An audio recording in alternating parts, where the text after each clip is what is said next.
कैसी तबीयत है? जिंदा। वैसे हद होती है।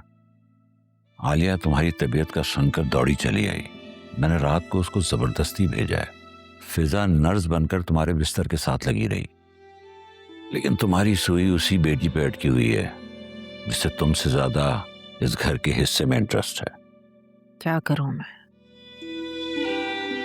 शायद ये माँ की फितरत में होता है।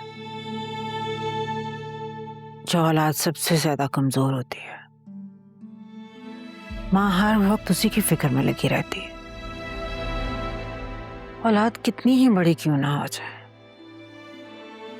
हमें लगता है कि उसकी हिफाजत, उसका ख्याल सब हमारी जिम्मेदारी है।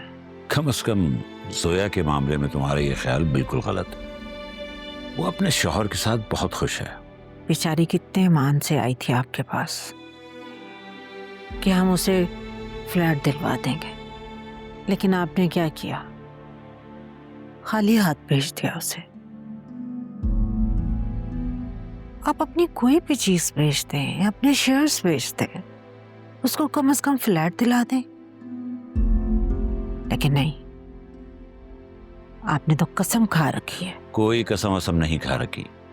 एक बात याद रखो, बात अहम नहीं होती, बात करने का अंदाज अहम होता है। इन शेयर्स और सर्टिफिकेट से इस घर का खर्चा चलता है, और फिर आखिर फिजा की शादी भी तो करनी है। वो कहां से करोगी? क्या उस दिन तुमने उन लोगों का अंदाज देखा था? आखिर ये बताओ कि हमने जोया के लिए क्या कुछ नहीं किया।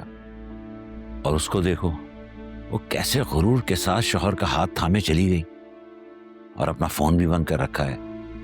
और तो और उसने अपने शौहर के फोन से मैसेज किया है कि जब तक बात नहीं करूंगी, जब तक मेरा मसला हल नहीं करेंगे। ये कोई तरीका है? खुद को उसकी जगह रखकर देखें, फिर पता चलेगा आपको। जरूरत इंसान को खुद कर्ज बना देती है। और फिर ऐसे मकान का क्या फायदा असलम साहब, जो औलाद को हमसे दूर कर दे। माँ बाप तो घर बनाते हैं अपने बच्चों को अपने साथ जोड़े रखने के लिए, ना कि मकान को औलाद पर तरजीह देने के लिए। बहरहाल मैंने और आलिया ने डिसाइड किया है कि हम जोया को एक फ्लैट लेकर दे दें, लेकिन फ्लैट जोया के नाम पर होगा। लेकिन खबरदार, अभी उससे राब्ता करने की और वहां जाने की कोशिश बिल्कुल मत करना। जब उसे तुम्हारा ख्याल नहीं है तो तुम्हें भी उसके सामने इतना बेचैन होने की जरूरत नहीं है। आप तो जानते हैं कानों की कच्ची है वो। उसके शौहर ने जो कहा उसने मान लिया। खानों की कच्ची? दूसरे बच्चे की माँ बनने वाली है, क्या अब भी उसे अकल नहीं आएगी? मुझ पे गुस्सा क्यों हो रहे हैं आप? क्योंकि तुम उसे शौहर की हर जायज नाजायज बात मानने की पट्टियां पढ़ाती हो। तो और क्या करे वो? जब उसकी सोचने समझने की, पढ़ने की, कुछ सीखने की उम्र थी तो हमने उसकी शादी कर दी। वो माँ बन गई। असलम साहब उसमें इतना एतमाद नहीं है कि वो अपने फैसले खुद कर सके। और जब इंसान अपने फैसले खुद नहीं कर सकता तो उसके फैसले दूसरे ही करते हैं। पहले उसके फैसले हम करते थे, अब शौहर करता है। कल को औलाद करेगी। हमारी गलती है, हमने उसके साथ जुल्म किया है, उसकी तालीम मुकम्मल नहीं होने दी। और अब मैं उसके लिए कुछ भी अच्छा करने का सोचती हूँ तो मेरे अंदर एहसास पैदा होता है कि शायद मैं अपनी बेटी के लिए कुछ अच्छा कर रही हूँ। और अब मैं उसके लिए कुछ भी अच्छा करने का सोचती हूँ तो मेरे अंदर सिर्फ एक ही ख्याल आता है कि मैं अपनी गलती का अज़ाला कर रही हूँ।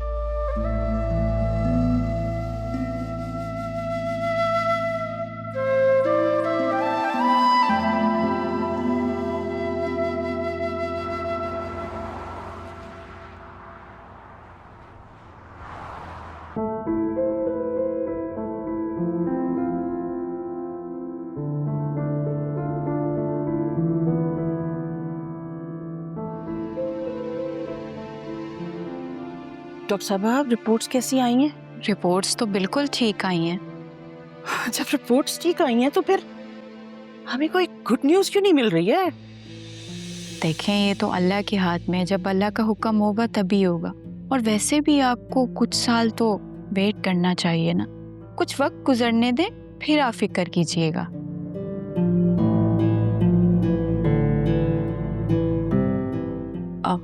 Thank you doctor. अरे रुको भाई, मेरी बात अभी पूरी कहाँ हुई है?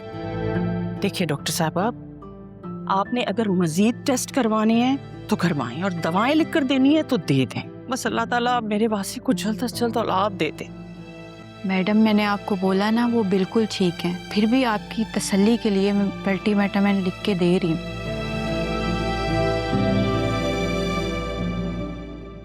मैडम, एक बात बोलूं, अगर आपको बुरा ना लगे तो। आप मुझे अच्छी खासी पढ़ी लिखी लगती हैं और आपकी बहू भी, फिर भी आप ऐसी बातें कर रही हैं।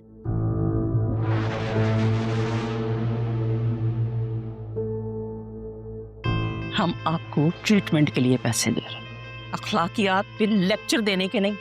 आप वो काम करें जिसमें आपने स्पेशलाइज किए। चलो भाई उठो। दरवाजा बंद करके जाइएगा। जी।